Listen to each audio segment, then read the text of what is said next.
America Iran നയതന്ത്ര ചർച്ചകളിൽ മധ്യസ്ഥ ശ്രമവുമായി Russian president Vladimir Putin. Islamabad ചർച്ചകൾ പരാജയപ്പെട്ട സാഹചര്യത്തിലാണ് റഷ്യയുടെ നീക്കം. ഹോർമുസിൽ കപ്പലുകൾ തടയുമെന്ന് വീണ്ടും അമേരിക്കൻ പ്രസിഡന്റ് ഡൊണാൾഡ് ട്രംപിന്റെ ഭീഷണി.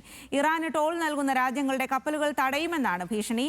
അൽതാഫ് വിവരങ്ങളുമായി ചേരുകയാണ്. അൽതാഫ്, എന്തായാലും പാകിസ്ഥാന്റെ ശ്രമം പരാജയപ്പെട്ടു. ഇനി അടുത്തത് റഷ്യയാണ് ഒരു ശ്രമവുമായിട്ട് മുന്നോട്ട് ഇറങ്ങിയിരിക്കുന്നത്.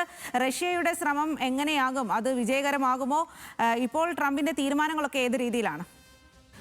സ്വാതി, നമുക്കറിയാം ഫെബ്രുവരി 28 തുടങ്ങിയിട്ടുള്ള പശ്ചിമേഷ്യൻ സംഘർഷമാണ് ഏകദേശം ഒരു മാസത്തിനിപ്പുറം പാകിസ്ഥാൻ മധ്യസ്ഥ ചർച്ചകൾക്ക് തയ്യാറാവുകയും അമേരിക്കയെയും ഇറാനെയും നേരിട്ട്, നമുക്കറിയാം 1959 ശേഷം ആദ്യമായിട്ടാണ് അമേരിക്കയും ഇറാനും നേരിട്ട് ചർച്ച ചെയ്യുന്നത്.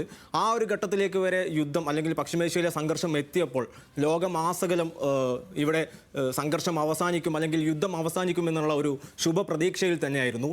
എന്നാൽ പാകിസ്ഥാനിൽ വെച്ച് നടന്ന ചർച്ചയും പരാജയപ്പെട്ടതോടെയാണ് പുടിൻ വീണ്ടും മധ്യസ്ഥ ചർച്ചകൾക്ക് ഞങ്ങൾ തയ്യാറാണ് എന്ന് പറഞ്ഞുകൊണ്ട് രംഗത്തെത്തിയിരിക്കുന്നത്.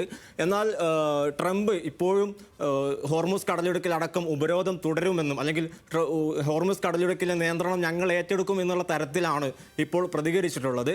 എങ്കിലും ഇറാന്റെ ഭാഗത്തു നിന്ന് നോക്കുകയാണെങ്കിൽ ഇറാൻ ഒരു നിലക്കും വിട്ടുകൊടുക്കില്ല എന്നുള്ള ഉറച്ച തീരുമാനത്തിൽ തന്നെയാണ് ചർച്ചയ്ക്ക് പോയതുപോലും. നമുക്കറിയാം, ചർച്ചയ്ക്ക് പോയപ്പോൾ അവർ സഞ്ചരിച്ച വിമാനം പോലും ആ തരത്തിലുള്ളതായിരുന്നു. കാരണം ഇറാനിലേക്ക് US-ഉം ഇസ്രായേലും സംഘർഷം ആരംഭിച്ചത് മിനാബിലുള്ള ഗേൾസ് സ്കൂളിലേക്ക് ബോംബാക്രമണം നടത്തിക്കൊണ്ടായിരുന്നു. ആ ബോംബാക്രമണത്തിൽ കൊല്ലപ്പെട്ട 165ഓളം കുട്ടികളാണ് അന്ന് കൊല്ലപ്പെട്ടിട്ടുണ്ടായിരുന്നത്. ആ കുട്ടികളുടെ ഫോട്ടോയും അല്ലെങ്കിൽ അവരുപയോഗിച്ചിട്ടുള്ള ബാഗുകളും അവർ ഉപയോഗിച്ചിട്ടുണ്ടായിരുന്ന രക്തം പുരണ്ട വസ്ത്രങ്ങളുമൊക്കെ വിമാനത്തിൽ വെച്ചുകൊണ്ടായിരുന്നു അവർ പാകിസ്ഥാനിലേക്ക് പുറപ്പെട്ടത്. അതായത് ചർച്ച ഏത് വിധേന പരാജയപ്പെടുകയാണെങ്കിൽ ഞങ്ങൾ ഇനിയും മുന്നോട്ട് നിൽക്കും അല്ലെങ്കിൽ ഞങ്ങൾ ഇനിയും ഉപരോധം തുടരുമെന്നുള്ള സൂചന തന്നെയായിരുന്നു ഇറാൻ ആ യാത്രയിൽ പോലും നൽകിയിരുന്നത്.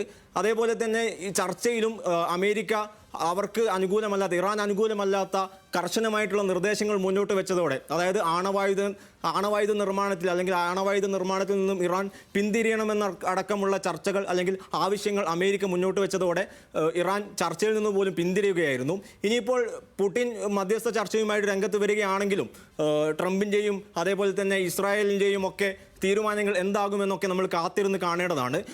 ഇപ്പോൾ ഹോർമുസിൻ്റെ കാര്യത്തിൽ ട്രംപ് പറഞ്ഞിരിക്കുന്നത് ഹോർമുസ് ഞങ്ങൾ ഏറ്റെടുക്കും, അല്ലെങ്കിൽ ഹോർമുസിൽ ഒരാൾക്ക് പോലും, ഒരു കപ്പലിന് പോലും അങ്ങോട്ട് കടക്കാനോ അല്ലെങ്കിൽ അവിടെയുള്ള കപ്പലുകൾക്ക് പുറത്തേക്ക് കടക്കാനോ ഉള്ള അനുമതി ഞങ്ങൾ നൽകില്ല എന്നാണ് ട്രംപ് ഇപ്പോൾ പറഞ്ഞിരിക്കുന്നത്.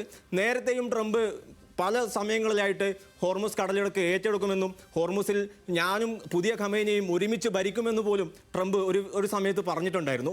അതേപോലെ തന്നെ ഇപ്പോൾ വീണ്ടും ഹോർമുസ് ഞങ്ങൾ ഏറ്റെടുത്തു അല്ലെങ്കിൽ ഹോർമുസിൽ പുതിയ കപ്പലുകൾക്ക് പ്രവേശനം ഉണ്ടാവില്ല എന്നുള്ള ട്രംപിൻ്റെ പുതിയ ഉത്തരവ് അല്ലെങ്കിൽ പുതിയ പ്രതികരണം ഇറാൻ എങ്ങനെയായിരിക്കും പ്രതിരോധിക്കുക അല്ലെങ്കിൽ ഇറാൻ എങ്ങനെയായിരിക്കും അതിനെ എടുക്കുക എന്നതാണ് ഇനി കാണേണ്ടത്.